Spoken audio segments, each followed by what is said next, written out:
All right, so this week, guys, we're going to talk about a little bit of grouper, the new regulations that we might be getting, or per se, it's what might happen here in the near future.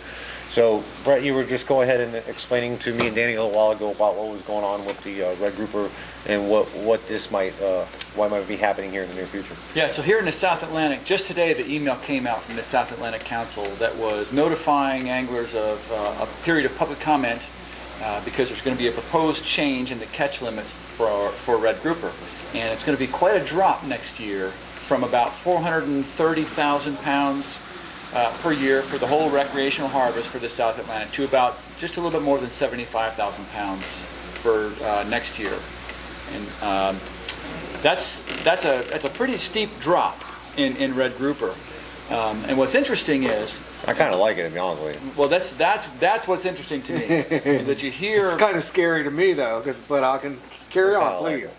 Right. Well, see, Danny here doesn't fish offshore as much. Correct. As Andy does. Right. He crushes it when he does, but he doesn't get out there as much. But this is what's interesting, and this is what gets under the skin of a lot of recreational anglers is when they're out there and they see a fishery struggling, and I'm presuming that you're saying you like that because The grouper has been struggling for years on end. Absolutely. We've got a need help. grouper issue here on the that's east coast of absolutely. Florida. It's probably everywhere. I don't know. But Well, yeah. I would say here, I mean, you know, it's definitely an issue down here in our area of South Florida. You go down to the lower Keys and the Gulf, and the groupers The are a little tortugas different, and yeah. all that, it's a little different, okay. a little Right. different, a little different, but Okay. still not. Nevertheless, yeah, and this is why it's interesting to me because you have, you know, when regulations match what people are seeing, Mm-hmm. people understand it. And when you go to these commission meetings, if you were there and red grouper came up, you'd say, I think we should tighten up the regulations on red grouper. Now their cousins, the red snapper, the opposite is true. What's happening on the water is the opposite of what people are seeing. And there's a lot of reasons for that. But that's the kind of situation that creates this mistrust between fishermen and managers. And that's right. That red snapper thing is ridiculous about, you know, what they're closing. And it almost seems like they're benefiting. And I'm playing devil's advocate here. But it almost seems like it's benefiting the commercial people only, and the recreational people are getting the short end of the stick. yeah. But now it just seems like we were talking about with the grouper, it's going to be the opposite. It seems like the It's almost commercial like they're guys, switching plates on us, kind of. right, and the grouper seems like the commercial guy's going to get the short end of the stick, and the recreational guy can go out there and have his. Correct. Both. It's like with the snapper. You hear the guys, Gulf Coast.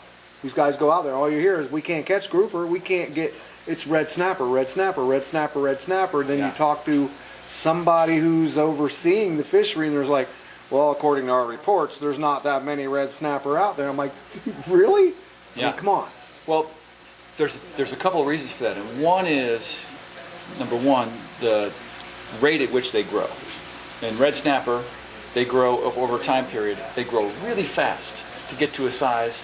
So 2 when they're years, like 3 years, 4 3 to 5 years old, Okay. they're almost as big as they're going to get, and their length almost levels off. Okay. Statistically, it's the same, especially from like 7, 8 years on, if they live to be 30 or 40 years old. Mm-hmm.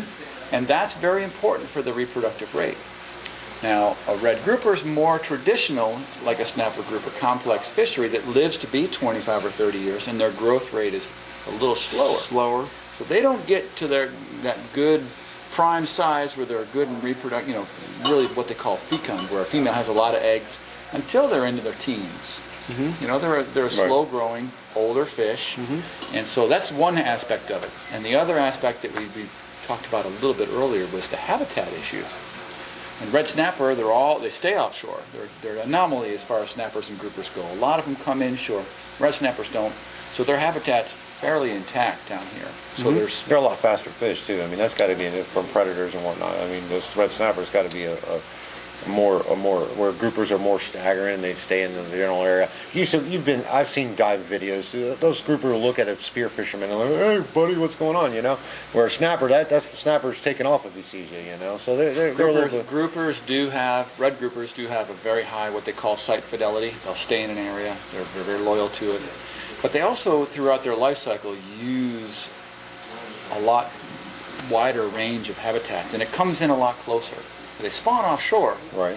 but the fertilized eggs drift inshore, and they come all the way inside the inlets, into the marsh areas. And it takes about when they're little, it takes about 45 days for that fertilized egg to start to do something and look like something. By that point, they're pretty much in here, and they work their way out. Like you said, they're slow growers, but they need that inshore habitat that we talk about for snook and for sea trout.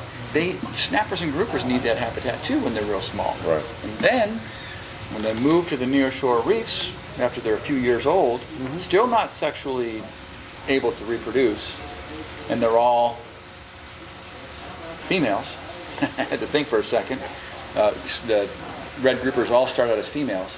They're all still females at that point, but they need those nearshore reefs close to the beach that we have here.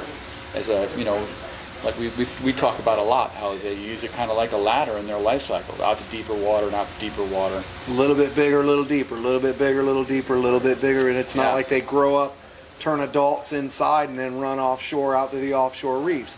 They need the nearshore, the inshore habitat, the nearshore habitat, and then mid, and then deep. So you got to have everything, all four. Everything's got to come together.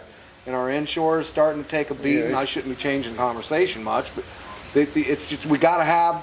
If you don't have habitat, you're not going to have the fish. Right. And interesting that you're saying this, because the reality of it is those fish that are targeted the most are the ones that are the inshore reef.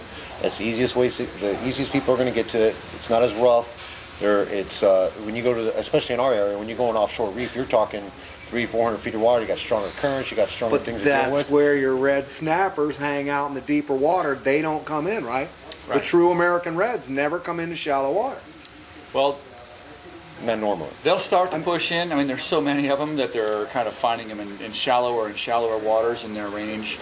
But it's not that it's not as complex. It's just that the grouper, it's just easier to screw up habitats that are important for them in their life cycle accidentally.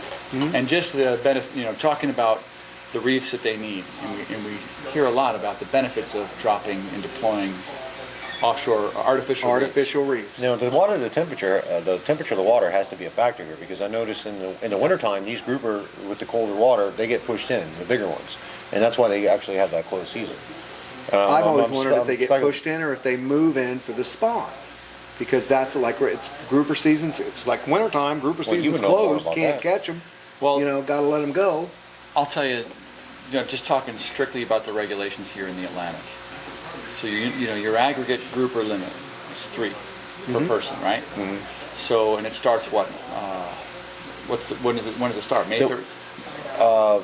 April 1st, if I'm correct. April 1st is season when it open till for March gag 31st. grouper. March 31st. Yes. So it just opened up. It's going to be interesting to see how, the season for red grouper is going to close way before the end of the year, I would guess.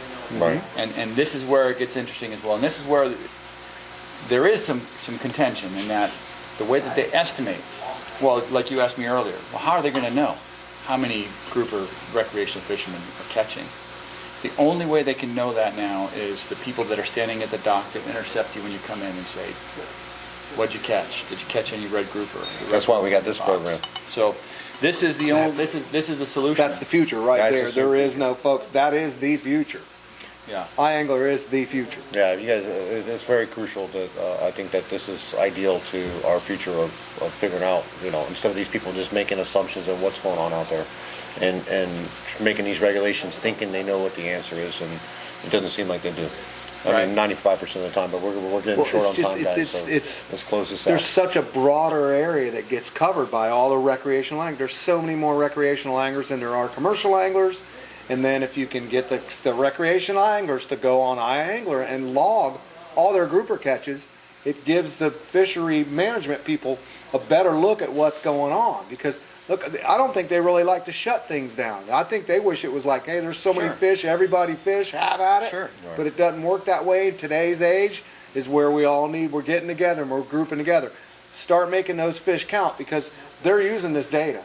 And if they're not using it, they're looking at it, and they're looking your data over. Snook and Game Fish Foundation, they're going over iAngler data and going, wow, look at all this, It's interesting, but yeah, we definitely we're running short on time. You want to close this out? What this really does as much, more than anything else, Yep. is it allows the fish that we let go to be counted in these stock assessments. And this is the only way that that can happen. Whether it's a grouper that's legal, whether it's out of season, but it's big enough, whether it's too small, those fish have never counted in a stock assessment. And this is the only way they'll be able to tell whether or not their estimates of, oh, we had a really good red grouper spawn 2 years ago. If the people aren't reporting the groupers that they catch that are about in that size range, they've got no way of knowing whether that was a good spawn. This is They your expect to voice see. in fisheries management right here, folks. Yes, guys. That's your voice right there. And that's the future of fishing, guys. So stay tuned next time, and we'll get you something else going. iangler.org is where you can sign up.